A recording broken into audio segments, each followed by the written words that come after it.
Terkadang, jika kita melihat kehidupan orang-orang yang tinggal di negara kaya seperti Qatar atau Dubai, sering membuat kita merasa iri. Bagaimana tidak, untuk pergi ke supermarket saja mereka memakai mobil mewah, sementara di negara kita masih harus berjalan kaki. Mungkin di dalam benak sebagian orang akan berpikir mereka sudah ditakdirkan kaya dari sananya. Namun tunggu dulu, siapa sangka kalau negara-negara terkaya itu dulu juga pernah terpuruk. Bahkan karena saking miskinnya, mereka tidak mampu untuk memenuhi kebutuhannya sehari-hari dan tak ubahnya dengan negara Zimbabwe yang ada di Afrika sana. Namun sekarang situasi justru berbalik, malah kita yang tertinggal sangat jauh dari mereka. Berikut ini adalah beberapa negara yang berhasil mengubah nasibnya sebesar 360 derajat. Namun sebelum lanjut, support kita dengan klik subscribe dan nyalakan juga lonceng notifikasinya. Sama-sama kita bangun channel ini untuk memberikan informasi unik dan menarik lainnya yang ada di dunia ini.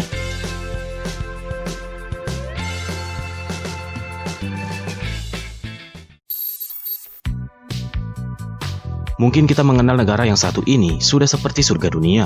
Namun siapa sangka kalau dibalik semua itu, dulu Qatar tidak lebih dari sebuah kawasan yang terkenal kumuh dan miskin. Pekerjaan sehari-hari mereka hanyalah sebagai nelayan, hingga akhirnya tak lama setelah kemerdekaan negara ini di tahun 1971, ditemukanlah sebuah kandungan LNG atau gas alam cair terbesar di dunia setelah Rusia dan Iran. Bagai menemukan harta karun di dalam rumah sendiri, hal itulah yang mengubah Qatar seperti sekarang. Kekayaan yang diperoleh membuat hampir semua sektor kehidupan seperti pendidikan, transportasi, dan lain-lain digratiskan oleh pemerintah. Bahkan istilah pajak pun tidak ada di sana. Selain biaya asuransi pribadi, semua ditanggung oleh negara. Namun sayangnya, hal itu juga berdampak buruk, di mana warganya jadi bersifat konsumtif serta mulai kehilangan kehangatan dalam hubungan sosial.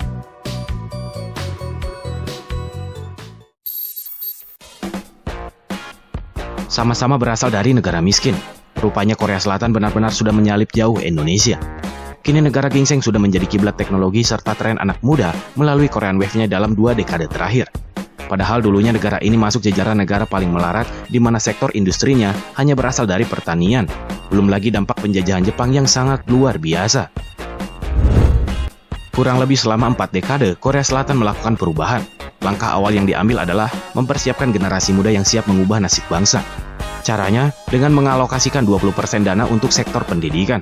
Kemudian, pemerintah di sana memfokuskan diri pada export oriented, di mana mereka menggenjot produksi untuk dikirim ke luar negeri.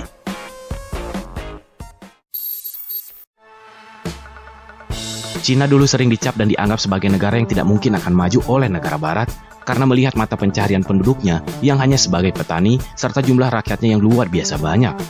Bahkan kala itu, Rusia yang memiliki ideologi sama seperti Cina menawarkan bantuan alat industri untuk negara Cina. Namun pemimpin waktu itu Mao Zedong menolak hal tersebut dan akan bertekad mengerjakan semuanya sendiri. Meskipun sulit dan butuh biaya besar di awal untuk membuat fasilitas sendiri, justru kini Cina menjadi negara yang mandiri dan berkembang dengan sangat pesat. Jumlah warganya yang luar biasa banyak berbalik menjadi senjata yang membuat negeri ini merajai industri dunia. Meski di sisi lain, tidak sedikit juga masalah kesejahteraan buruh pabrik yang jadi pertaruhannya. Sebenarnya, kita tidak perlu jauh-jauh mencari contoh negara yang dulunya miskin namun kini berjaya. Tetangga serumpun kita juga mengalaminya. Sejak hengkangnya Inggris dari wilayah tersebut, hampir 70% rakyatnya di sana mengalami kemiskinan. Bahkan sempat terbersit di pikiran para elit untuk bergabung dengan Malaysia. Namun semua itu mesti diurungkan, dan Singapura terus berjuang untuk melawan keterpurukan yang ada. Caranya adalah, Lee Kuan Yew yang seorang petinggi pada waktu itu mewajibkan asuransi kepada seluruh warganya, tujuannya agar semua bisa merasakan sejahtera. Selain itu, dirinya juga mengobrol zona investasi bebas pajak bagi perusahaan asing, sehingga membuat devisa di sana mengalir deras. Alhasil, jadilah Singapura seperti sekarang ini, salah satu negara yang bertahta di perekonomian dunia. Dari beberapa negara tersebut, kita bisa belajar bagaimana kita mengambil sikap dalam kondisi yang sangat terbatas. Sebuah bangsa pasti mampu membalikan keterpurukan menjadi kejayaan. Indonesia lebih kaya akan sumber daya alam. Manusianya pun sangat potensial dari generasi ke generasi, begitupun industri di negeri ini masih sangat menjanjikan. Jika mereka bisa, kenapa kita tidak?